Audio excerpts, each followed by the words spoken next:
She existed, but no one seemed to care before or after the ED. A lost cause just like the parents who conceived her, she never stood a chance. An angrily inflamed esophagus sent sound waves spiraling like war missiles, echoing into her existence. She never felt words, just energy.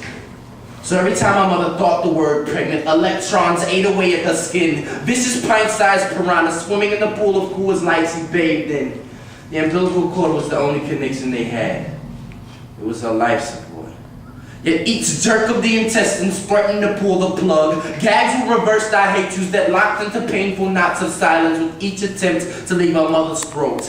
Every breath she took was accounted for with an equal drag of nicotine. Menacing clouds bunched into clusters to mock her. She dreamt of what rain would have felt like. But her mother brainstormed ways to keep her from it.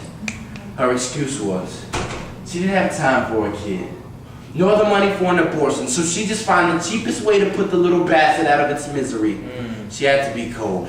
Cold enough for a fetus to breathe razor-sharp icicles, etching figure eights in the lining of her stomach. She missed her shape.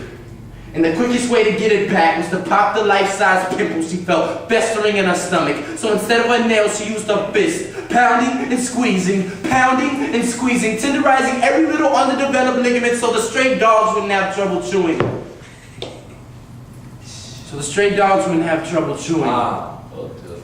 Shut the fuck up, man. Are you responsible? Dude, you think there's not gonna be people that said that? Yeah, he messed up. Ooh, man. Alright.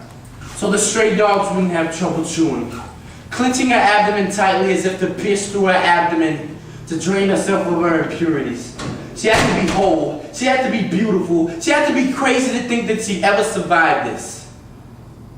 As her legs oozed the last remnant of innocence, an accelerated heartbeat raced with the pitter-patter of joyful children, and slow to the sluggish drag of a walker with tennis balls. She'd done it. Breaking free from her mother's womb was worth the kiss of a dilapidated restroom floor. Everything went black as crumbled toilet paper and urine slowly blurred into milk and honey.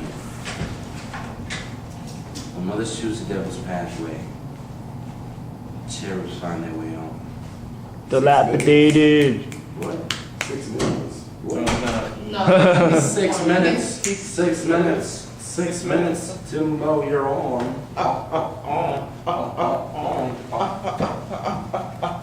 Dilapidated. Dilapidated. So you wanna time that? Smoke. Yeah. Okay. Alright. Did I do it wrong? Yes. Go ahead. She existed. But no one seemed to care before or after the ED. A lost cause just like the parents who conceived her, she never stood a chance. An angrily inflamed esophagus sent sound waves spiraling like war missiles, echoing into her existence. She never felt words, just energy. Wait. So every time... Turn that off. Your issue is not performing with distractions. Cause you feed off that junk. Sometimes, man. If I don't know that shit too. No, the two of you both feed off it. No. Hey, I don't want you guys to say a word. Perform in silence. Oh yeah, hey, it is harder when you a nigga that feed off shit. Retirement? Yes, hold on. I can tell you. Go ahead. Good. Timbo. Roll your next. Teardrops form into sentences. Diving from the farthest corner of my face, painting the clearest picture possible. Transparent bombs commit suicide from the edges of my eyelids, exploding into crystal-like ballerinas dancing the most pain-stricken ballet of a lifetime. Nouns and adjectives soak in the cotton, the shirt drenched in summaries. I wore my emotions on my sleeves. But my father was never hip to this fashion statement. So every time my mother left, my feelings were just hung out to dry. Every holiday and weekend, this cycle would repeat. It felt like I was bleeding from the inside. This period in my life felt so irregular. Because 10-year-old boys should never have to cry like 12-year-old girls. Yet this was the nightmare I was forced to live. I begged for rest, But drenched pillows could never quench the thirst for my mother. Nights were like monsoons and days were like deserts, and promises were just mirages. I shed tears like hair, yet they evaporated in heated arguments with the very man who claimed me to be his son. Every day became harder to shine as emotions clouded over. Every day was a struggle against an imminent eclipse. My father did his best to explain and apologize, but constellations have no weight when you're crying out to an empty sky.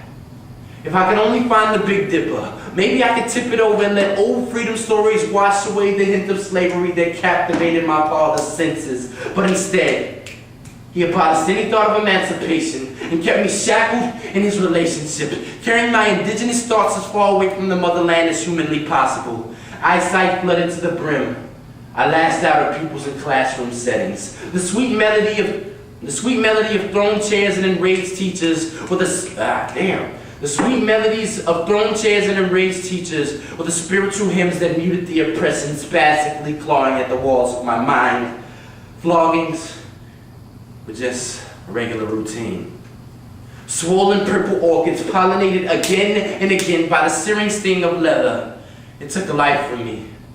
To know that we never blossom into the family my eyes rained for. Just puddles sluggishly waddling into puddles, drowning in themselves. At times I wish I could join them. But my father, if my father showed that, All right, you doing it again. I'm gonna do it again. See what I mean? Yeah. It's not that, it's just that middle part that I added in there. Alright, but okay, Deep, whatever, girlfriend.